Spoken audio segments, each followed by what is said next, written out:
नमस्कार, आप देख रहे हैं संभाग पोस्ट न्यूज और मैं हूं आपके साथ अनीशा।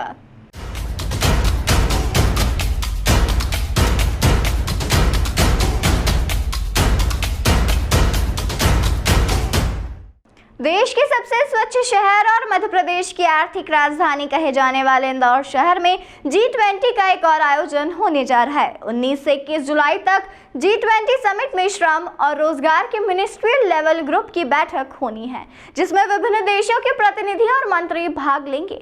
इस बैठक को लेकर सारी तैयारी पूरी कर दी गई है। साथ ही विदेशी मेहमानों के आगमन को लेकर सुरक्षा के कड़े इंतजाम किए गए हैं, जिसको लेकर आज प्रेस वार्ता की गई, जिसके अंदर 3 दिवसीय आयोजन की जानकारी दी गई। दरअसल इंदौर शहर में 19 से 21 जुलाई तक G20 देशों के श्रम और रोजगार मंत्रियों की समूह बैठक होनी है। इसमें विभिन्न देशों के प्रतिनिधि और मंत्री भाग लेंगे। मंत्री स्तरीय समूह के सम्मेलन में श्रम और रोजगार को लेकर चर्चा होगी, जिसमें 165 डेलीगेट्स इंदौर पहुंच रहे हैं, जिसमें विभिन्न देशों के 24 मिनिस्टर रहेंगे। समिट के दौरान आगंतुकों को मध्य प्रदेश की संस्कृति, वाइल्ड लाइफ, खान पान और ऐतिहासिक विरासत से भी रूबरू कराया जाएगा।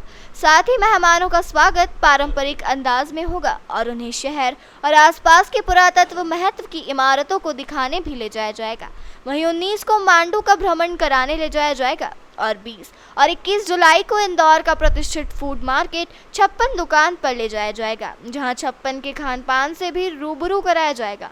साथ ही 22 जुलाई को हेरिटेज वॉक रहेगी, जो कृष्णपुरा छतरी और राजवाड़ा तक रहेगी, जिसमें सभी डेलीगेट्स शामिल होंगे।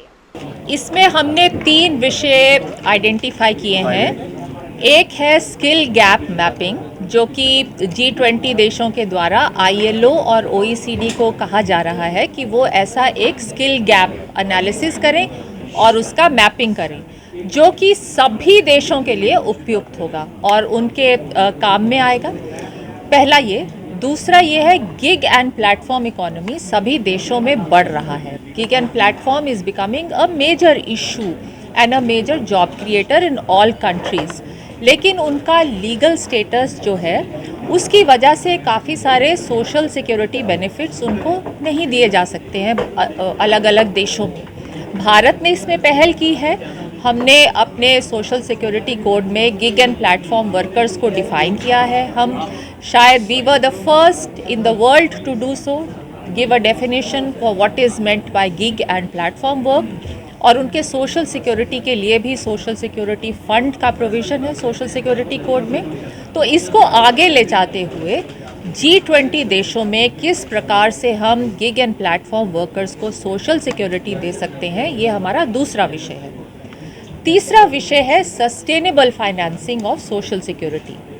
बहुत सारे देशों में कॉन्ट्रीब्यूटरी फंडिंग होती है, बहुत सारे देशों में कंट्रीब्यूशन भी होता है और बजटरी सपोर्ट भी होता है। भारत के केस में आप देखेंगे कि बजटरी सपोर्ट से बहुत सारे स्कीम्स हैं हमारे, जिसके द्वारा हम सोशल सिक्योरिटी देते हैं अपने लोगों को, जैसे कि राशन कार्ड हुआ, घर हुए, फ्री हाउसिंग हुई, उज्ज्वला योजना है, PMJ है, ऐसी बहुत सारी चीज़ें हैं जो सोशल सिक्योरिटी हम देते हैं। तो कैसे G20 जो विकसित देश हैं उन सब में किस प्रकार से सोशल सिक्योरिटी सस्टेनेबल बनी रहे, इवन विद कंट्रीब्यूशन और टैक्स फाइनेंसिंग, ये हमारा तीसरा मुद्दा है। और इन तीनों मुद्दों पर बहुत अच्छी हमारी आपस में चर्चा हुई है, सबके बेस्ट प्रैक्टिसेस शेयर किए गए हैं, इंटरनेशनल ऑर्गेनाइजेशंस का भी हमने इनपुट लिया है और बहुत अच्छे से एक उभर के आया है, एक कंसेंसस उभर के आया है। G20 में 20 राष्ट्रों के, उसमें EU का भी एक राष्ट्र माना जाता है। 9 इनवाइटेड कंट्रीज़ हैं जिनको आमंत्रण दिया गया है। उसके अतिरिक्त इंटरनेशनल लेबर ऑर्गेनाइजेशंस हैं। तो जिस प्रकार ILO के DG आ रहे हैं, उसी प्रकार इंटरनेशनल सोशल सिक्योरिटी एसोसिएशन है, उसके DG आ रहे हैं। वर्ल्ड बैंक के हायर लेवल ऑफिसर्स आ रहे हैं, OECD के हायर लेवल ऑफिसर्स आ रहे हैं। उसके अतिरिक्त सभी राज्यों के मंत्रीगण आएंगे। Either ministers or vice ministers will be coming from all the countries. हमारे देश के लिए हमारे मंत्री जी, माननीय मंत्री महोदय आएंगे। who will be chairing the Labour and Employment Ministers meeting. और वो आरंभ होगी एक इंट्रोडक्टरी सेशन जिसमें कि लेबर 20 और बिजनेस 20 का जॉइंट स्टेटमेंट पढ़ा जाएगा। इंटरनेशनल ऑर्गेनाइजेशन ऑफ एम्प्लॉयर्स के भी वहाँ रिप्रेजेंटेटिव रहेंगे और एक कल्चरल प्रोग्राम होगा और अगले दिन हमारा सब्सटैंटिव सेशन यहीं पे होगा 21 तारीख को। और हम आशा करते हैं कि उस दिन हमारी सारी जो आउटकम्स हैं या जो भी हमने डेलिब्रेट किया है उस पर एक फाइनलिटी आ जाएगी, हम फाइनलाइज करेंगे। हमारे बहुत कम इश्यूज़ हैं जो कि रह गए हैं। We have mostly agreed. कुछ चीज़ें रह गई हैं जो कि ट्रेडिशनली ब्रैकेट्स में डल जाती हैं जब वो एग्री नहीं होती, तो जो ब्रैकेटेड इश्यूज़ हैं वो हम कल डिस्कस करेंगे और उनको फाइनलाइज करेंगे। Thank you.